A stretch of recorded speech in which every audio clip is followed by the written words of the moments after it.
Hello, hello. This is Fabienne, and I am very much looking forward to our time together today with Daria, who is here to share some inspiration of what she's doing to her business to leverage it, to make twice as much, working half the time. Daria, tell everybody what your business is. You bet. Daria Marin is my name, and my company is Boost Strategic Coaching, and we offer current and innovative sales and marketing coaching and training to corporate teams, franchisors, and entrepreneurial groups. Amazing. You jumped into the container of Bold Heart, the leveraged business program, about a year and a half ago. And I always like to see what is it that you were experiencing a year and a half ago in your business. What were the things that were working or not working that made you say, I need a transformation here. I need to do something differently because more of the same is creating more of the same. Mm-hmm. What was it like a year and a half ago?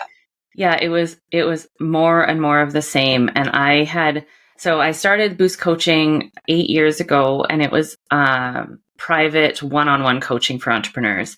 And about 3-4 years ago, I launched an online course, and then organically group training started to be coming our way, and opportunities to build that were happening. But I couldn't get bigger. I kept responding to what was coming, but then I would be at capacity. And I knew there was more opportunity out there, but I couldn't get to it. And I had a small support team, but it really actually just really one VA and then the odd extra kind of contractor for things. But I felt like I'm still having to keep all the ping pong balls in the air. I have to remember all of the financial stuff and all of the business development stuff and all the admin stuff.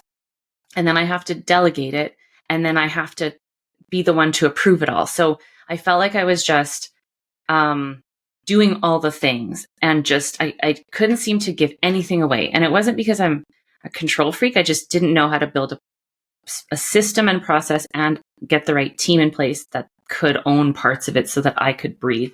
And so I remember I started to ask around. I looked at another program based on a conference I'd gone to, and it was very hard sell. And I was like, nope, that's not it. So I just asked in my network, and somebody mentioned your name. And he said, I don't remember much about her, but you should read this book. So I got the audiobook, and I remember listening to it over a weekend, start to finish. And I was just nodding the whole weekend. I was like, how did you get into my brain and like write a book about what's happening in my brain? Because you were saying like, you're stuck at at a specific revenue, and you're delegating, but you're still on charge of everything, and you just can't get out of that. And you're the bottleneck. And I essentially nodded through the whole book, and I was like, where do I sign? And so I booked a time with you or whatever the process was. And I remember feeling like, this isn't fast enough. I want to talk to her today. I know I need this. Yeah. And so where I was just, I was completely the bottleneck. And even though I had the right intentions to get out of that, I couldn't see past it. I didn't know how to do that. I didn't know how to hire properly to do that. And I didn't know what steps to take. So that's where I was. Yeah, this is super common. If you think about, because this is what happened to me, like 15, 20 years ago. Mm-hmm. I never learned initially how to get clients. I never learned how to hire people that, were right fit. Yeah. I never knew how to create systems. Like, we're not taught these things. No. And so we jump in, we do great work for our clients, and then we get stuck.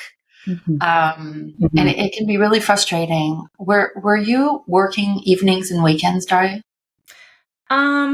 You know what? Because I have a busy family, I tried not to, but I certainly felt I would sometimes, absolutely. But I also felt like I'm trying to keep it to weekdays for the most part, but I'm never getting enough done. Yeah. So it wasn't the to-do list is just never ever growing. Yeah. And the biggest thing was that I wasn't getting to new opportunities and follow-up. And I teach sales. I know how important follow-up is, and I'm telling my clients to do it. And then I'm like, oh my gosh, when am I going to reply or check in with that person? Like, so all the things I knew were so important, I wasn't getting to them at the volume I needed to, for sure. Yeah. Yeah. So you needed to get out of the day-to-day operations of your business, Yeah. and you needed to do, and you recognized the opportunity right away Yeah. in reading the Leveraged Business book. So you jumped into the container. Yeah. I And actually read the book, and then I loved your your actual list of the activators. activators. Those Mhm. all, I'm like, okay, marketing's okay, but you can like, obviously I teach marketing, but I can always get better at my marketing, and all of the pieces in there, I knew I would love to learn more or just level them up. Yeah. Yeah. Typically, for almost everyone, the marketing that got us here won't get us there. Yes. The, Yeah. the team that got us here won't get us Yeah. there, Yeah. etc.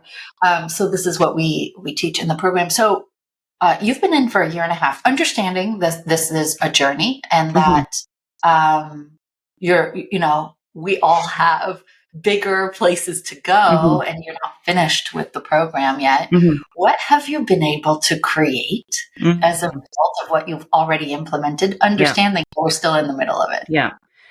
So I've been able to create my dream team, my unique, brilliant dream team, where people other than me are actually in charge of things and doing things, so that I don't have to think about every single thing. And well, has that happened? What happens next? What happens next? And that's the core group is my admin. She's like taken over my calendar. She tells me where to be and what to do, which is exactly what I wanted. And my OBM. So she's, overseeing projects and things. And Online business then manager. the Yep. online business manager. And I didn't even know that was a thing until somebody in the program told me about that. And then up to a dozen other people that are doing various things. So I've got 3 more English language facilitators to teach my corporate training, 2 French language facilitators because we have French speaking groups, and just a team that I understand how well. I hired them based on what I've learned in the program around using strength finders, and then the feedback weekly when get to come to you and be like, okay, so I still don't understand this. How do I go through this interview? What do I do about this person, or how to make? And so, so I've been able to manage or to build up the team that I know is the right team to actually allow me to actually leverage and grow the way that I want to.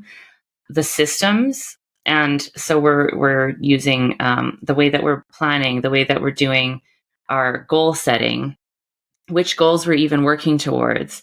All of that is in place. So the system is sort of running smoothly. My biggest win is the fact that so I've been in the professional world for over 2 decades. I can finally say I only check my email once a day. Oh my And when I God. do, it's only like a handful of things because my admin has control over and manages and has like she's in charge of it. And I genuinely don't have to, because up till even just a couple months ago, I would let my day get really cluttered because I'd be trying to do my big picture planning and the big strategy things I needed, or working with one of my facilitators or teaching. But then I'd still be checking email because, oh, what's come in? What do I have to deal with?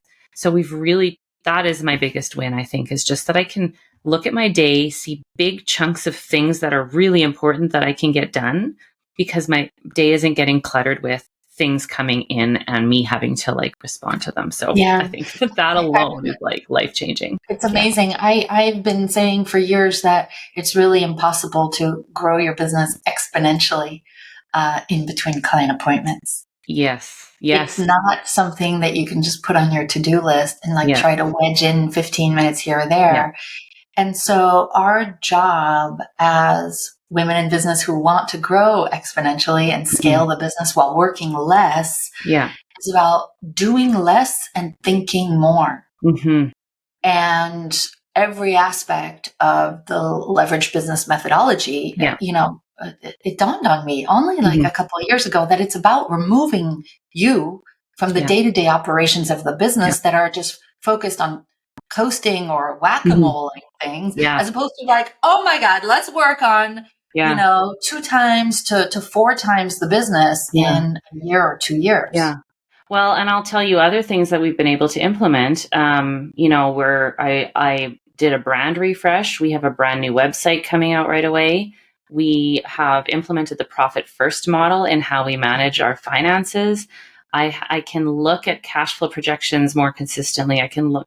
I'm able to look at the most important things and actually develop what needs to be developed. And I've essentially turned over my whole business because I really was able to get away from focusing on private coaching and move all my branding and messaging and everything to the corporate training. And that takes a ton of time. And if I was still in the weeds, it still wouldn't be done. So there's lots of big project type of things that I've been able to focus on because I don't have to look at the day to day. Yeah. Yeah, and I really applaud you for taking this first year to put all the foundational pieces in place so that here in this second year, you've got this time, you've got this space to think. You're not Yeah. like I said, whack-a-moling, like urgently putting out fires. Yeah. You're being so strategic. And this is what you do for your clients, obviously, but it's really hard sometimes to do it for ourselves. What do you think? What do you anticipate being possible for your business growth in the next 1 to 3 years? Is it like 2 times, 4 times, 5 times? I'm going for $1 million revenue per year is my goal in the next year. And you're doing everything to make that happen. Yeah. Yeah, And amazing.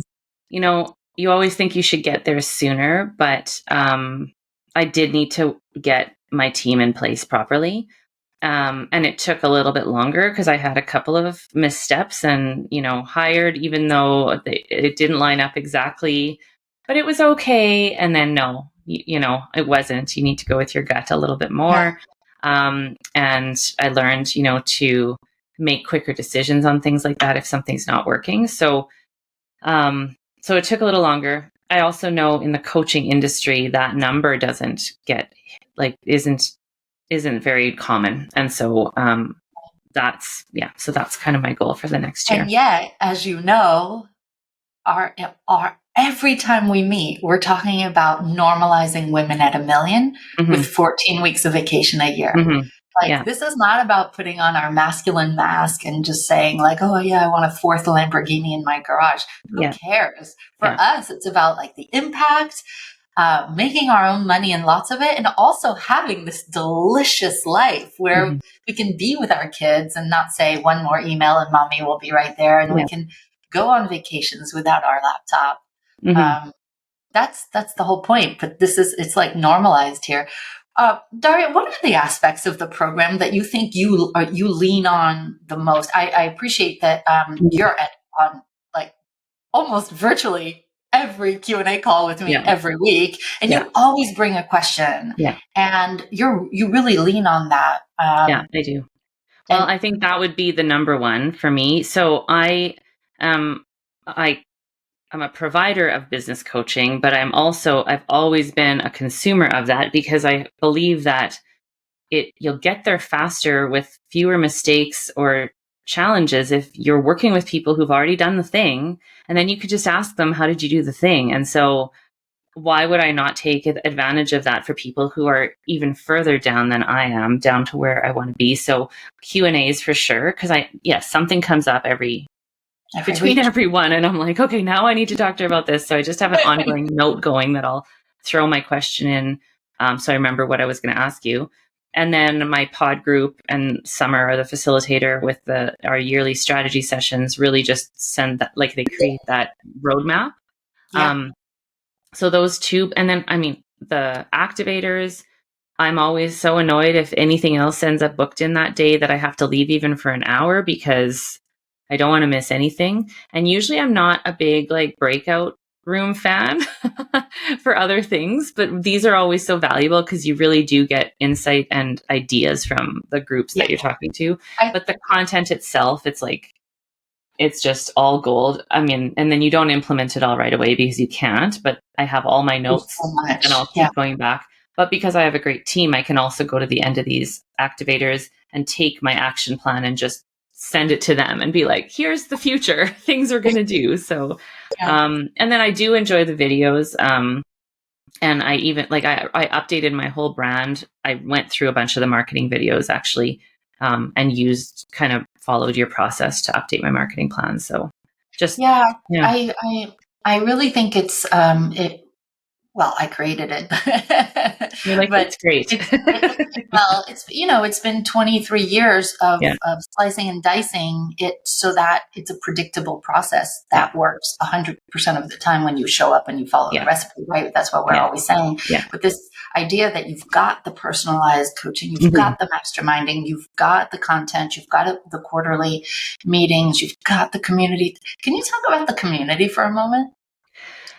Well, a lot of my people that I've found for my team were because I asked the community. So that's number one. Um, They and were even a vetted, couple of people that yeah. they've been vetted. A couple of them have worked specifically with you too, and I'm working with them. So that's huge. I've hired people from the community to do things I needed done.